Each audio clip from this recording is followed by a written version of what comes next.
আসসালামু আলাইকুম। এখানে বক্রমটা আমি নিয়েছি 1.5 ইঞ্চি, আলাদা কাপড়টা নিয়েছি 2 ইঞ্চি 2 সুতা। আলাদা কাপড়ের সাথে বক্রমটা আমি জয়েন করে নেব। আর কাটওয়ার্কের যে ডিজাইনটা ওটা আমি অফ ক্যামেরাতেই কেটেছি, যদি কেউ দেখতে চান কমেন্ট করে জানাবেন। এরপর আমি এক্সট্রা কাপড়ের সাথে বক্রমটা একটা চাপ সেলাই দিয়ে নেব। আপনি চাইলে আয়রনও করতে পারেন, আমি চাপ সেলাই দিয়ে নিলাম।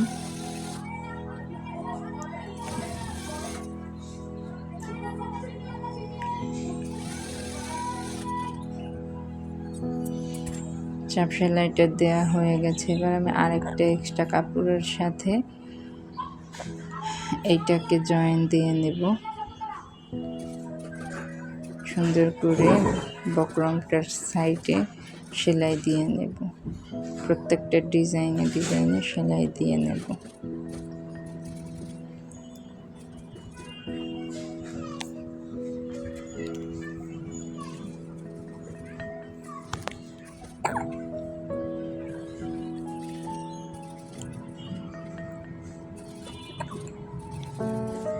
আমার সেলাই করা শেষ হয়েছে। এখন আমি এটাকে এক্সট্রা যে কাপড়গুলো আছে সুন্দর করে কেটে নেব।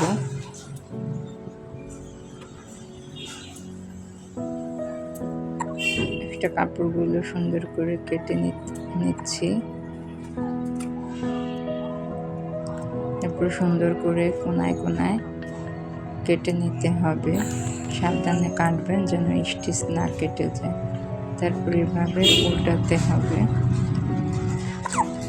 উল্টানো হয়ে গেলে আমি একটা চাপ সেলাই দিয়ে নেব, যাতে সুন্দর করে দোনোটা কাপড় একসাথে অ্যাডজাস্ট হয়ে থাকে। হয়ে গেল আমার ডিজাইন। এরপর আমি জামার বক্রমটা একটা এক্সট্রা কাপড়ের সাথে জয়েন করে নিচ্ছি।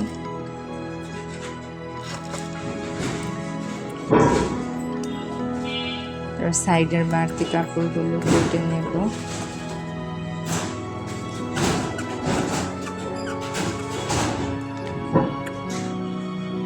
সাইডের বাড়তি কাপড় 1 ইঞ্চি পরিমাণ কাপড় রেখেছি, ওটা আমি মুড়িয়ে সেলাই করে নেব।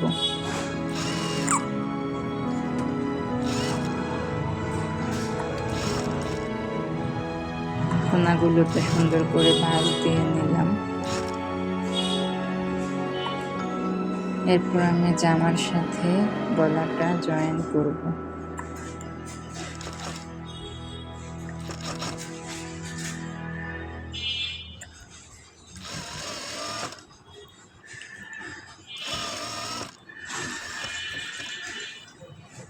সুন্দর করে বক্রমের সাইড দিয়ে সেলাই করে নিচ্ছি।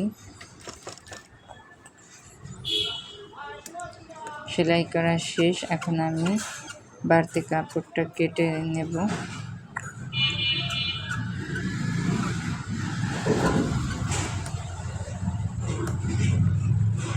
এরপর সুন্দর করে কোনাগুলোকে কাটতে হবে। কোনা কাটার সময় সাবধান যেন স্টিচ না কেটে যায়।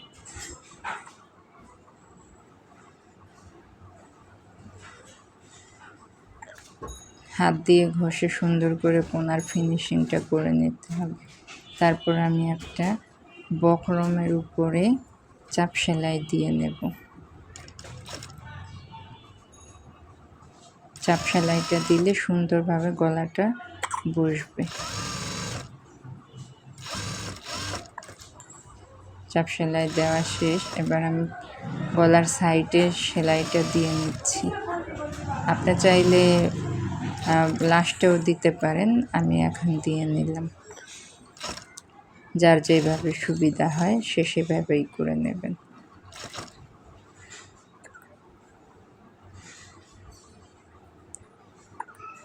এবার আমি আগে যে ডিজাইনটা বানিয়ে রেখেছি ওটাকে গলার সাথে জয়েন করে নিচ্ছি।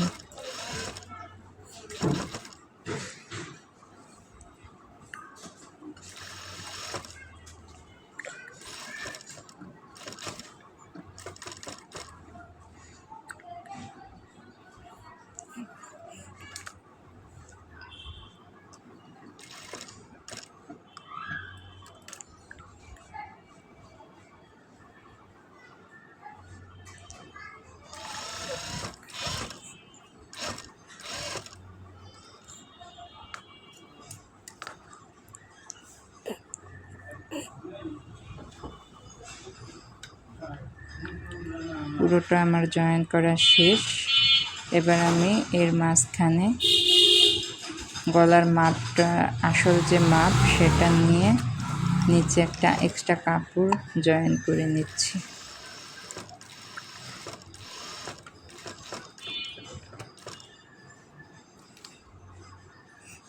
গলার মাপটা আপনি আপনার ইচ্ছা মতো 6 ইঞ্চি কিংবা 7 ইঞ্চি নিতে পারেন।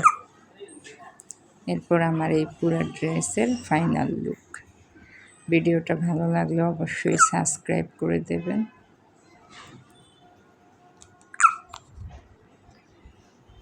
আসসালামু আলাইকুম সবাইকে।